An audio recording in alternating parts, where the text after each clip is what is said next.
Hey, we're looking at Monday, April 26th and Tuesday, April 27th. Regular kids as we get into it. Wonky schedule again this week. We have normal class today, and then we'll have the shorter class on Wednesday, Thursday. Then we'll have more iLearn coming up. Also, today is the last day that we read Outsiders together. We'll get into chapter 9, hopefully get to the Rumble, depending on how things go. If not, then things become what you have to read on your own. Wednesday or Thursday for some of the kids, we are talking about end of the book.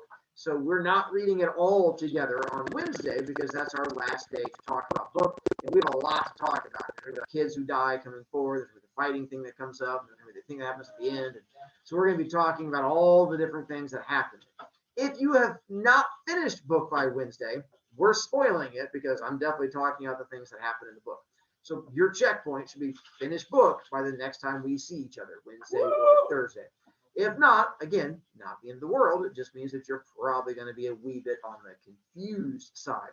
And then again, you should have your time during iLearn to read or at home on your own or however you want to do it. And then again, we have wonky schedule on Wednesday, Thursday, the one I sent out to you guys last week. Again, this week, we have math iLearn on Wednesday, Thursday.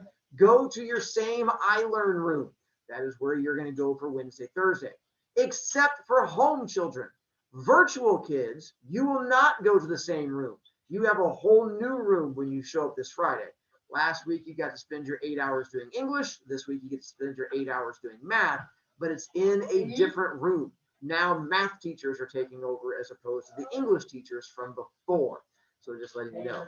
Living children, you go to same room. It's the dead kids who go to different room. Ellie. Now that's just information. That's an interview with the author. She just tells you more stuff. Yeah. Now, because one, we don't have time in a normal year.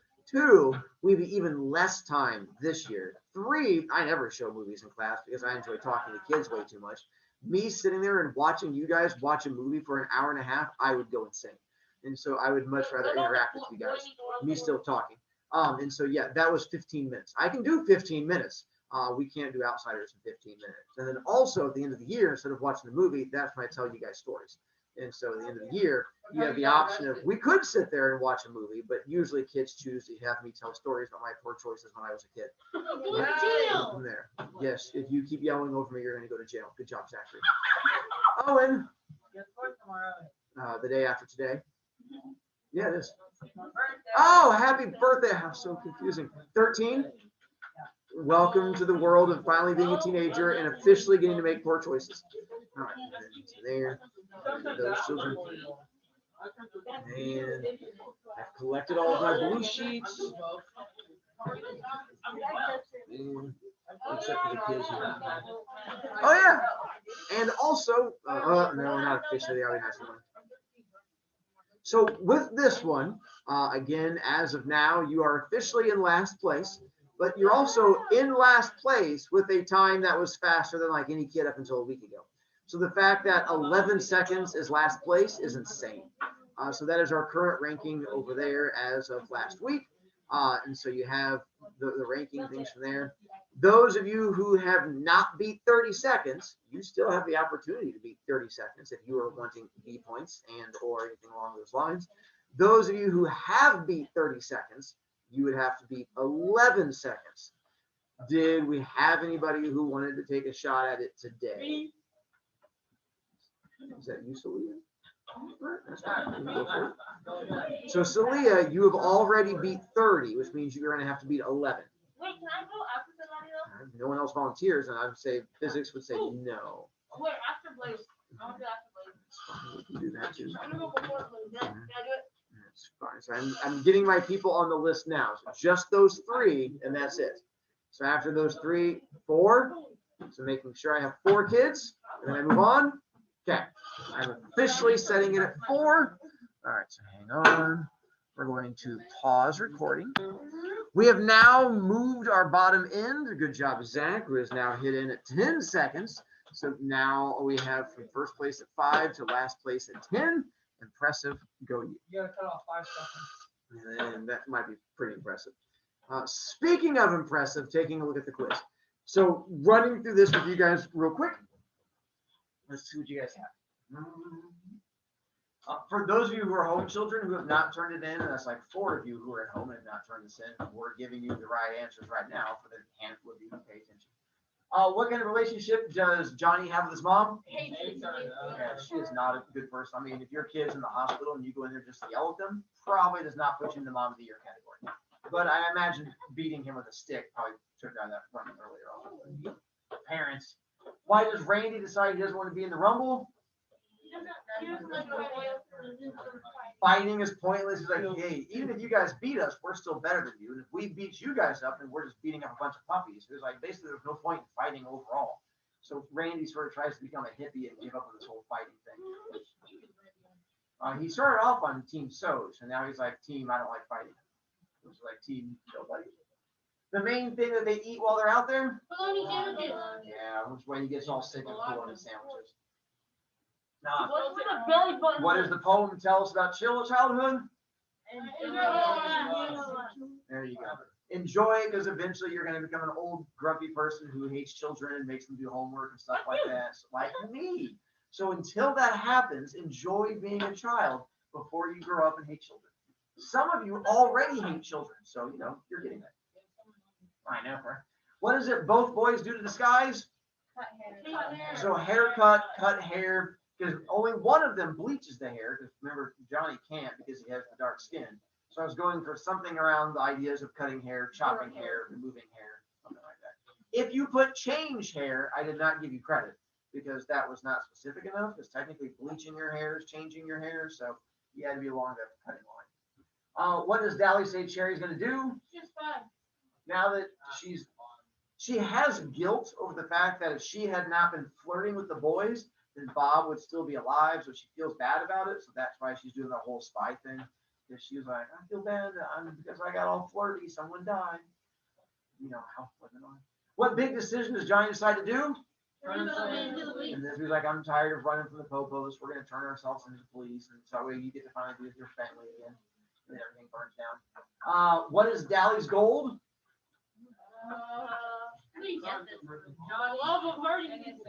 So his gold has to be a good thing of some kind. There you go. So Johnny is what he brings Dally his happiness. So the fact that Johnny is such a good person, and that's why he was like, that's qualifying as his overall gold in the story. Why? Number 4. Why? Oh, everyone has their own hobby. Which 2 characters get injured and have to stay in the hospital? And how do you spell Johnny? I asked that because a lot of kids got this one wrong, because apparently spelling Johnny was hard. And so if you spelled it wrong and you didn't, or you spelled that you have the right answer and I did not give you credit, you're welcome to email me and I can give you credit for it. And it can be the other way around. Johnny and Dally is fine. I was looking for Dally, the word and then the word Johnny. So as long as you have those 3, it's just a lot of kids apparently struggled on spelling of Johnny, even though it's literally written on the back of the book. Dally, apparently Johnny, there's still a bit of a struggle on that one. Dally, Johnny, and. What is it when we drop clues in the story, like talking about the church burning down before? Again, I was really proud of you guys on that one for doing well on this thing that I keep trying to beat into that whole foreshadowing thing. What prize thing does Dally want? So either switchblade or knife. And now realize that I had kids think he was going to take the switchblade to the Rumble. Why can't he not take it to the Rumble? No weapons at the Rumble. So they're like, well, why does he want a switchblade if he can't use it at the Rumble? This you have to realize, Dally is not used to not being in trouble. So when he's in the hospital, he assumes he's not allowed to leave the hospital.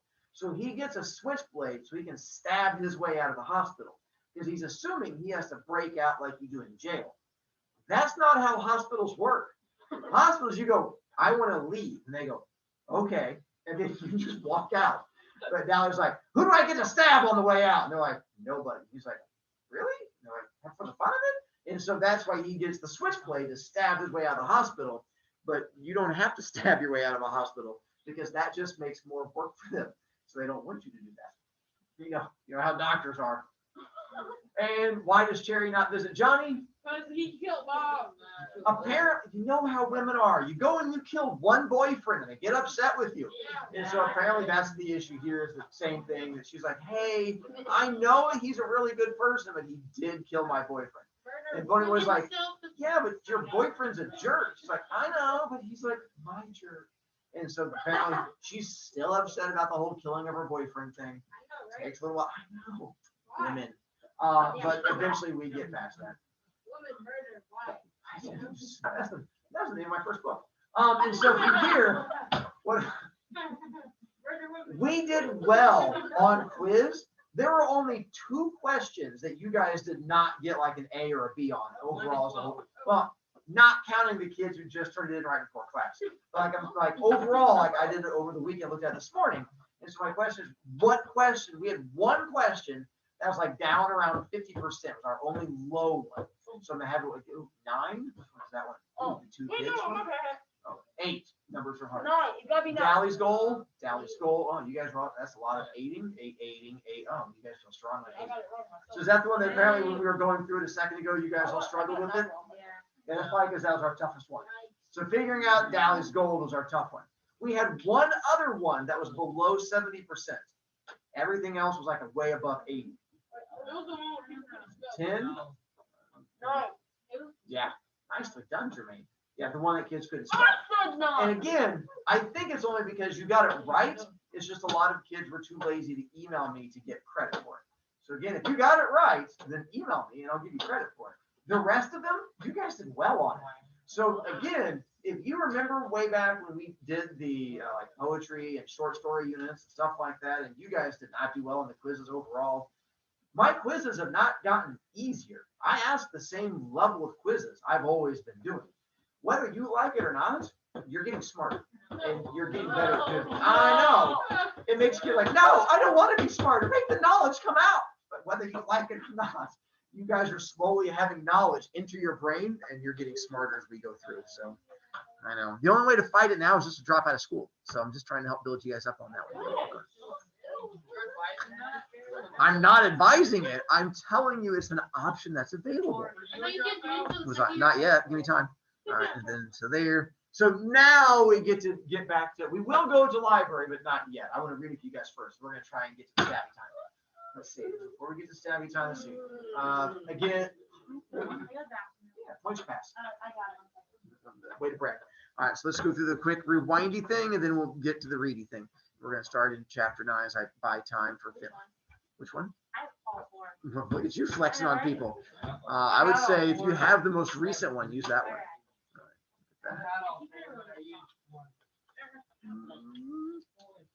I had a Ferrari, but they wouldn't let me leave the dealership with it. All right.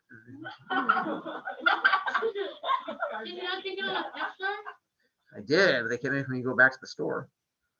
I was like, what if I just keep driving? Like, you have to give us money. And I was like, you and your rules. Yes. I never got Florida. Yep. All right. Can I get one? No. Why not? Because I gave it to you when you came back. I mark it down.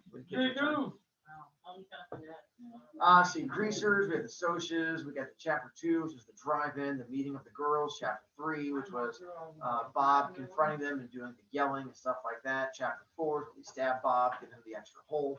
And then chapter 5, we ran around to the church and we changed our hair colors, we read Dawn of the Wind, and we have the sunrise, and then we have the poem about stay gold. Oh, I'm done wearing ties for the year, as I realized when I was getting myself ready. The reason being is that this week I'm wearing all of my Outsiders shirts. And then starting next week, I begin wearing my Princess Bride shirts. I have them for the book that my advanced kids are reading. And so I realized that because of this whole year thing set up with the whole block classes, I don't wear ties from now through the rest of the year. So now I wear t-shirts that connect to the books we're reading. So I know, sadness. Owen. What day in March is it? Oh, it's the 26th. I was like, it's like March, but different. All right, so that was the whole enjoy life while you have it. We have Buck's Thunderbird, that Dally. Oh, because this will show up here in a moment. The heater. Who carries the heater? What does he not do with heater? And that's going to come back to us in a moment. I sent this out to you on Remind last week. Hopefully it helped to make things a little bit easier on you, to hold things. If not, then so be it. If it did, then yeah, I was trying to give you a little something there. Oh, and again, why does what barely come up? Because who's writing the book? Who does Tony Boy like the least? There you go. So when you're writing the story and there's someone you don't like, then you don't put them in the book very much. And because he doesn't like Steve, he doesn't write about Steve. He doesn't really like Dally either, but Dally keeps doing things to get put into the book. Steve just like fades in the background. You know how Steve is. Then we got to the Firebird with that. We got to the church. Who was my favorite character? Nicely done. And what's my favorite scene? When he's throwing kids out a window. Thank you much, Zachary. And so we got the throwing the kids. We got the big Bernie fire thing. And the thing that fell on Johnny. Big spiky thing. So chapters 7 and 8 that you had to read, things I wanted to make sure we covered. Why does Randy? We kind of covered that, the fact that Randy now wants to give up on the whole. When he and Pony Boy are talking at the Tasty Freeze, he's like, hey, I'm done fighting because fighting is dumb and pointless because you just get stabbed and killed and it takes the fun out of things. They're going to come back. Randy has another scene. He shows up at the end. And we're going to talk about Randy one more time. So he's not completely done yet. What kind of person is? Yeah, we covered that one. She is not a lady. For those of you who don't like your own parents, at least they're not Johnny's mom. So that's something you're going to your mom. So the next time you want to be nice to your mom, be like, at least you're not Johnny's mom. She's like, what are you? And you just walk away. Confusing your parents is half the fun. Yes. It's funny because my mom loves this book, and if I say that, I'm probably grounded. But that'd be a compliment. She's not Johnny's mom. Now, if you wanted to insult, you'd be like, all right, Johnny's mom, and then walk away, and then just run and duck. And then you let me know how that one goes. I'll come to your funeral. All right. That's the new insult for someone, just call him Johnny's mom. Johnny's mom. Let's see, what is Dally? Oh, we covered that one about why does he want, I already gave that answer. He wants to stab his way out of it. We covered that one too about stabbing boyfriends. Oh, all kinds of fun. That covered the rest of 7 and 8. Now, chapter 9. Page 131. Let's see. So this is the last time we get to read together. After this, you'll be reading on your own. But we'll try to get, with what we have coming up to the end. One, the chapters 9, 10, 11, and 12 are the short chapters. Like the chapters are not very long. 2, they're the fast chapters because they're full of action and all this stuff happening towards the end and stuff like that. So if there had to be a section that you had to read, this would be it. And so again, you're going to have your time during iLearn and stuff like that. And theoretically, if I can start reading here in a moment, then we're going to try to get to the actual Rumble. We'll see how things go. All right. Chapter 9. It was almost 6:30 when I got home. The Rumble was set for 7, so I was late for supper, as usual. I always come in late. I forget what time it is. Derry had cooked dinner. Baked chicken, potatoes, corn, 2 chickens because all 3 of us, let's try it again. 2 chickens because all 3 of us eat like horses, especially Derry. But although I love baked chicken, I could hardly swallow any. I swallowed 5 aspirins though, and Derry and soda weren't looking. I do that all the time because I can't sleep very well at night. Derry thinks I take just 1, but I usually take 4. I figured 5 would keep me going through the Rumble, maybe get rid of my headache. Then I hurried to take a shower and change clothes. Me and Soda and Derry always got spruced up before a Rumble. And besides, we wanted to show those socias we weren't trash, that we were just as good as they were. Hey, Soda, I called from the bathroom. When did you start shaving? When I was 15. When did Derry? When he was 13. Why? You figuring I'm growing a beard for the Rumble? You're funny. We ought to send you into the Reader's Digest. I hear they pay a lot for funny things. Soda laughed and went right on playing poker with Steve in the living room. Derry had on a tight black t-shirt that showed every muscle on his chest and even the flat, hard muscles of his stomach. I'd hate to be the Soch who takes a crack at him, I thought as I pulled on a clean t-shirt and a fresh pair of jeans. I wish my t-shirt was tighter. I have a pretty good build to my size. I lost a lot of weight in Windricksville, and it just didn't fit right. It was a chilly night, and t-shirts aren't the warmest clothes in the world, but nobody ever gets cold in a rumble. And besides, jackets interfere with your swinging ability. Soda and Steve and I put on more hair oil than was necessary, but we wanted to show that we were greasers. Tonight, we can be proud of it. Greasers may not have much, but they have a rep. That and long hair. What kind of world is it where all I have to be proud of is a reputation for being a hood and greasy hair? I don't want to be a hood, but even if I don't steal things and mug people and get boozed up, I'm marked lousy. Why should I be proud of it? Why should I even pretend to be proud of it? Derry never went in for the long hair. His was short and clean all the time. I sat in the armchair in the living room, waiting for the rest of the outfit to show up. But of course, tonight, the only one coming would be Two-Bit. Johnny and Dallas wouldn't show. Soda and Steve were playing cards and arguing as usual. Soda was keeping up a steady stream of wisecracks and clowning. And Steve had turned up the radio so loud it almost broke my eardrums. Of course, everybody listens to it loud like that, but it wasn't just the best thing for a headache. Hey, you like fights, don't you, Soda? Yeah, sure, he shrugged. I like fights. How come? I don't know. He looked at me puzzled. It's action. It's a contest, like a drag race or a dance or something. Shoot, said Steve. I just want to beat the Sosa's heads in. When I get in a fight, I want to stomp the other guy good. Yeah, I like it too. How come you like fights, Derek? I asked, looking up at him as he stood behind me, leaning in the kitchen doorway. He gave me one of those looks that hide what he's thinking, but Soda piped up. He likes to show off his muscles. I'm going to show them off on you, little buddy. You get mouthier. I digested what Soda had said. It was the truth. Derry liked anything that took strength, like weightlifting or playing football or roofing houses, even if he was proud of being smart, too. Derry never said anything about it, but I knew he liked fights. I felt out of things. I'll fight anyone anytime, but I don't like to. I don't know if you ought to be in this rumble, Pony, Derry said slowly. Oh no, I thought in mortal fear. I've got to be in it. Right then, the most important thing in my life was helping us whip the socius. Don't let him make me stay home now. I've got to be in it. How come? I've always come through before, ain't I? Yeah, Derry said with a proud grin. You fight real good for a kid your size. But you were in shape before. You've lost weight. You don't look so great, kid. You're tensed up too much. She said something, trying to get the ace out of his shoe without Steve seeing him. We all get tensed up before a rumble. Oh man, let him fight tonight. Skin never hurt anyone. No weapons, no danger. I'll be okay, I pleaded. I'll get hold of a little one, okay? Well, Johnny won't be there this time.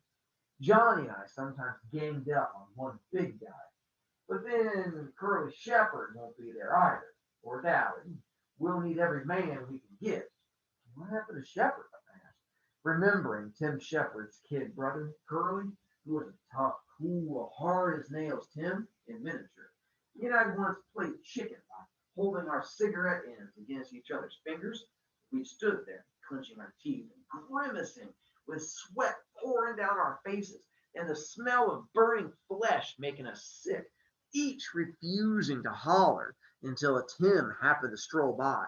When he saw we were really burning holes in each other, he cracked our heads together, swearing to kill us both if we ever pulled a stunt like that again. I still have the scar on my forefinger.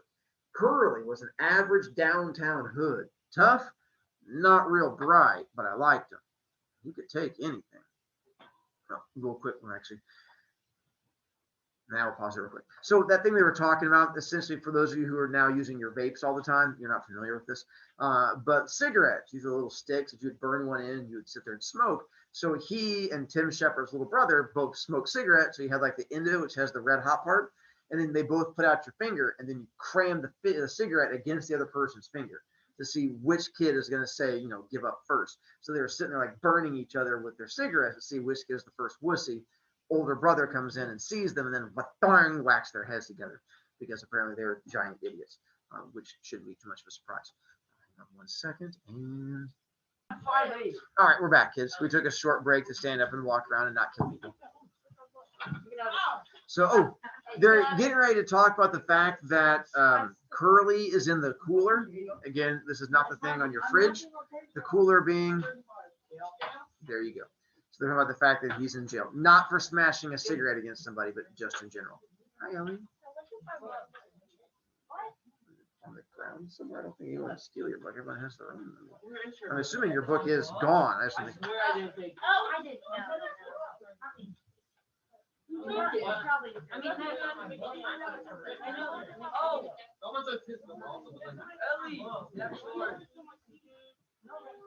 That is kind of weird.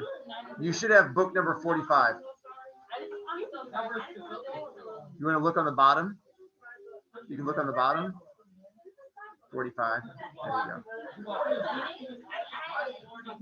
So.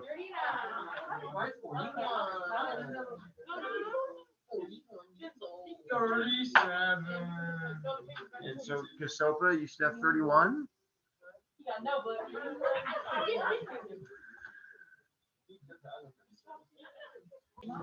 Well, that was a fun drama break. Anyway, back to page 135.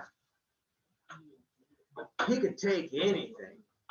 He's in the cooler, Steve said, kicking the ace out of Soda's shoe. In the reformatory. Again? I thought. Come on, let me fight, Derry. If it was blades or chains or something, it'd be different. Nobody ever gets really hurt in a skin rumble. Well, Derry gave in. All right, I guess you can. Hey, but be careful. And if you get in a jam, holler and I'll get you out. I'll be okay. How come you never worry about Soda Pop as much? I don't see you lecturing him. Man, Derry grinned, put his arm across Soda's shoulders. This is one kid, brother, I don't have to worry about. Soda punched him in the ribs affectionately. This kiddo can use his head. Soda Pop looked down at me with mock superiority, but Derry went on. And you can see, he uses it for one thing, to grow hair on. He ducked Soda's swing and took off for the door. Two-Bit stuck his head in the door just as Derry went flying out of it, leaping as he went off the steps. Derry turned a somersault in midair, hit the ground, and bounced up before Soda could catch him. Well up, Two-Bit said cheerfully, cocking an eyebrow. I see we're in prime condition for a rumble. Everybody happy? Yeah, screamed Soda, as he too did a flying somersault off the steps. He flipped up to walk on his hands and then did a no-hands cartwheel across the yard to beat Derry's performance. The excitement was catching. Screeching like an Indian, Steve went running across the lawn in flying leaps, stopped suddenly, and flipped backward. We could all do acrobatics because Derry had taken a course at the Y and then spent a whole summer teaching us everything he learned on the grounds that might come in handy in a fight. It did. But it also got Two-Bit and Soda jailed once. They were doing midair flips down the downtown sidewalk, walking on their hands and otherwise disturbing the public and the police. Leave it to those two to pull something like that. With a happy whoop, I did a no-hands cartwheel off the porch steps, hit the ground, rolled to my feet. Two-Bit followed me in a similar manner. I am a greaser, Soda Pop chanted. I am a JD and a hood. I blacken the name of our fair city. I beat up people. I rob gas stations. I am a menace to society. Man, do I have fun. Greaser, greaser, greaser, Steve sings song. Oh, victim of environment, underprivileged, rotten, no-count hood. Juvenile delinquent, they're no good. Derry shit. You act like the last time you guys went to go get into a fight, you didn't just break into song, running down the street, Yeah, being all like acapella, it's a thing that guys do before you get into fights. Very No. I don't know. I also thought Why it was are you trash talking? that's kind of well. Sometimes singing and I've got nothing. And It's then kind of weird. smack him in the face. Oh, they say they refer to themselves as a JD and a juvenile delinquent. You guys know what a juvenile delinquent is? Juvenile meaning child and delinquent meaning person who gets in trouble for fun. So that's what a JD or a juvenile delinquent means. Kid who gets in trouble for fun. Juvenile delinquent, you're no good, Derry shouted. Get thee hence, white trash, Judith said in a snobbish voice, for I am a Soc. I am the privileged and the well-dressed. I throw beer blasts, drive fancy cars, break windows at fancy parties. What do you do for fun? I inquired in a serious, awed voice. I jump greasers! Two-Bit screamed and did a cartwheel. We settled down as we walked to the lot. Two-Bit was the only one wearing a jacket. He had a couple of cans of beer stuffed in it. He always gets high before a rumble. No, before anything else, too, come to think of it. I shook my head. I'd hate to see the day when I had to get my nerve from a can. I tried drinking once before. The stuff tasted awful. I got sick, had a headache, and when Derry found out, he grounded me for 2 weeks. But that was the last time I'd ever drink. I'd seen too much what drinking did for you at Johnny's house. Oh, hey, Two-Bit, I said, deciding to complete my survey. How come you like to fight? He looked at me as if I was off my nut. Oh, man, shoot. Everybody fights. Okay. If everybody jumped in the Arkansas River, old Two-Bit would be right on their heels. All right, I had it then. Soda fought for fun, Steve for hatred, Derry for pride, and Two-Bit for conformity. Why do I fight? I thought. I couldn't think of any real good reason. I mean, there isn't any real good reason for fighting except self-defense. Hey, listen, Soda, you and Ponyboy, Derry said as we strode down the street. If the Fuzz show, you two beat it out of there. The rest of us can only get jailed. You two can get sent to a boys' home. Nobody in this neighborhood is going to call the Fuzz, Steve said grimly. They know what happened if they did. All the same, you two blow at the first sign of trouble. You hear me? You sure don't need an amplifier, Soda said, and then stuck out his tongue at the back of Derry's head. I stifled a giggle. If you want to see something funny, it's a tough hood sticking his tongue out at his big brother. Tim Shepard and company were already waiting when we arrived at the vacant lot, along with a gang from Brumley, one of the suburbs. Tim was lean, cat-like 18-year-old who looked like the model JD you see in movies and magazines. He had the right curly black hair, smoldering dark eyes, and a long scar from temple to chin, where a tramp had belted him with a broken pop bottle. Temple to chin is temples, the part of your head up here and down to chin. So he has a scar that basically goes from here all the way down his face, down across his chin. And a tramp is essentially the same thing as like a homeless person. So apparently he got into a fight with a homeless guy who hit him with a bottle. He had a tough, hard look to him, and his nose had been broken twice. Like Dally's, his smile was grim and bitter. He was one of those who enjoy being a hood. The rest of his bunch were the same way. The boys from Brumley, too. Young hoods who would grow up to be old hoods. I'd never thought about it before, but they just get worse as they got older, not better. I looked at Derry. He wasn't going to be any hood when he got old. He was going to get somewhere. Living the way we do would only make him more determined to get somewhere. That's why he's better than the rest of us. I thought, he's going somewhere. And I was going to be like him. I wasn't going to live in a lousy neighborhood all my life. Tim had the tense, hungry look of an alley cat. That's what he's always reminding me of, an alley cat. And he was constantly restless. His boys ranged from 15 to 19. Hard-looking characters were used to the strict discipline Tim gave out. That was the difference between his gang and ours. They had a leader and were organized. We were just buddies who were stuck together. Each man was his own leader. Maybe that's why we could whip them. Tim and the leader of the Brumley outfit moved forward to shake hands with each of us, proving that our gangs were on the same side in this fight. Although most of the guys in those two outfits weren't exactly what I'd like to call my friends. When Tim got to me, he studied me, maybe remembering how his kid brother and I played chicken. So, you and that quiet black-headed kid, you guys were the ones who killed the Soch? Yeah, sorry. Yeah, I said, pretending to be proud of it. Then I thought of Cherry and Randy. I got a sick feeling in my stomach. That's good going, kid. Curly always said you were a good kid. Curly's in the reformatory for the next 6 months. Tim grinned ruefully, probably thinking of his roughneck, hard-headed brother. He got caught breaking into a liquor store. He went on to call Curly every unprintable name under the sun.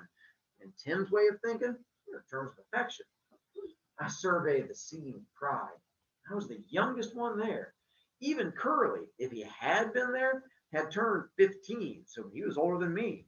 I could tell Derry realized this too, and although he was proud, I also knew he was worried. Shoot, I thought, I'll fight so good this time, he won't ever worry about me again. I'll show him that someone besides Soda Pop can use his head. One of the Brumley boys waved me over. We mostly stuck in our own outfit, so I was a little leery of going over to him, but I shrugged. He asked to borrow a weed, then lit up. That big guy, y'all, you know him pretty well? I ought to. He's my brother, I said. I couldn't honestly say yes. I mean, I knew Derry as well as he knew me. Well, that isn't saying a whole lot. No kidding. Well, I got a feeling he's going to be asked to start the fireworks around here. He a pretty good bopper? He meant rumbler. Those Brumley boys have weird vocabularies. I doubt if half of them can read a newspaper or spell much more than their names. And it comes out in their speech. I mean, you take a guy that calls a rumble bop action, and you can tell he isn't real educated. Yeah, I said, but why him? He shrugged. I don't know. Why anybody else? I looked our outfits over. Most greasers don't have real tough builds or anything. They're mostly lean and kind of panther looking in a slouchy way. This is partly because, well, they don't eat much, and partly because they're slouchy. Derry looked like he could whip anyone there. I think most of the guys were nervous because of the no weapons rule. I didn't know about the Brumley boys, but I knew Shepherd's gang were used to fighting with anything they could get their hands on. Bicycle chains, blades, pop bottles, pieces of pipe, pool sticks, sometimes even heaters. I mean, guns. All right, I have kind of a lousy vocabulary too, even if I am educated. Our gang never went in for weapons. We're just not that rough. The only weapons we ever used were knives. Shoot, we carried them mostly just for looks, like Two-Bit with his black-handled switch. None of us had ever really hurt anybody or wanted to. I mean, just Johnny. I mean, he hadn't wanted to. Hey, Curtis, Tim yelled. I jumped. Which one? I heard Soda yell back. The big one. Come on over here. The guy from Brumley looked at me. Hey, how? What'd I tell you? I watched Derry go toward Tim and the leader of the Brumley boys. He shouldn't be here, I thought suddenly. I shouldn't be here. Steve shouldn't be here. Soda shouldn't be here. Two-Bit shouldn't be here. We're greasers. We're not hoods. We don't belong with this bunch of future convicts. We could end up like them. We could. The thought didn't help my headache. I went back to stand with Soda and Steve and Two-Bit then because the Socials were arriving right on time. They came in 4 carloads and filed out silently. I counted 22 of them. There were 20 of us, so I figured the odds were as even as we could get them. Derry always liked to take on 2 at a time anyway. They looked like they were all cut from the same piece of cloth. Clean-shaven, semi-beetle haircuts, striped or checkered shirts with light red or tan-colored jackets or Madras ski jackets. They could just as easily have been going to the movies as to a rumble. That's why people don't ever think to blame the Socials. And they're always ready to jump on us. We look hoodie, and they look decent. It could be just the other way around. Half the hoods I know are pretty decent guys underneath all that grease, and from what I've heard, A lot of socias are just cold-blooded mean. But people usually go by looks. They lined up silently, facing us. We lined up facing them. I looked for Randy, but didn't see him. Man, I hope he wasn't here. A guy with a Madra shirt stepped up. Let's get the rules straight. Nothing but our fists, and the first to run lose, right? Tim flicked away his beer can. You savvy real good. There was an uneasy silence. Who's going to start it? Derry solved the problem. He stepped forward under the circle of light made by the street lamp. For a minute, everything looked unreal, like a scene out of a J.D. movie or something. Then Derry said, I'll take on anyone. He stood there, tall, broad-shouldered, his muscles taut under his t-shirt, his eyes glittering like ice. For a second, it looked like there wasn't anyone brave enough to take him on. Then there was a slight stir in the faceless mob of socias, and a husky blonde guy stepped forward. He looked at Derry, said quietly, Hello, Daryl. Something flickered behind Derry's eyes, and then they were ice again. Oh, Paul. I heard Soda give a kind of squeak, and I realized that the blonde was Paul Holden. He'd been the best halfback on Derry's football team in high school, and he and Derry used to buddy it around all the time. He must be like a junior in college by now, I thought. He was looking at Derry with an expression I couldn't quite place, but disliked. Contempt, pity, hate, all three? Why? Because Derry was standing there representing all of us, and maybe Paul felt only contempt and pity and hate for greasers. Derry hadn't moved a muscle or changed expression, but you could see he hated Paul now. It wasn't only jealousy. Derry had a right to be jealous. He was ashamed to be on our side, ashamed to be seen with the Brumley boys, Shepherd's gang, maybe even us. Nobody realized it but me and Soda. It didn't matter to anyone but me and Soda. That's stupid, I thought swiftly. They've both come here to fight, and they're both supposed to be smarter than that. What difference does the side make? Then Paul said, I'll take you. And something like a smile crossed Derry's face. I knew Derry had thought he could take Paul any time, but that was 2 or 3 years ago. What if Paul was better now? I swallowed. Neither one of my brothers had ever been beaten in a fight. I wasn't exactly itching for someone to break the record.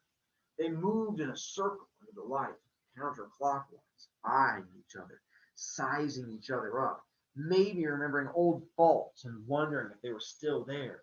The rest of us waited with mounting tension.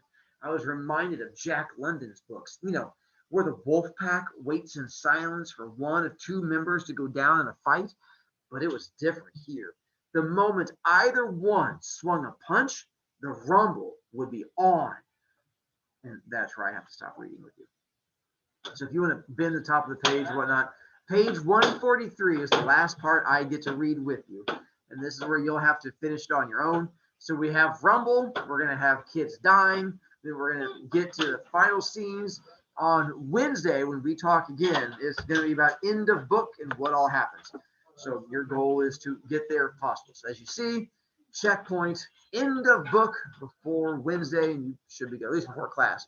If you use the, whatever you call that time, I learn time to read, more power to you. That's all I have for you. Home children, I'm done with you also because we have to go over to the library and get educated. Before you leave, you need to get out iPad because you have to use iPad over there. So get that out. All right, stop recording for home children.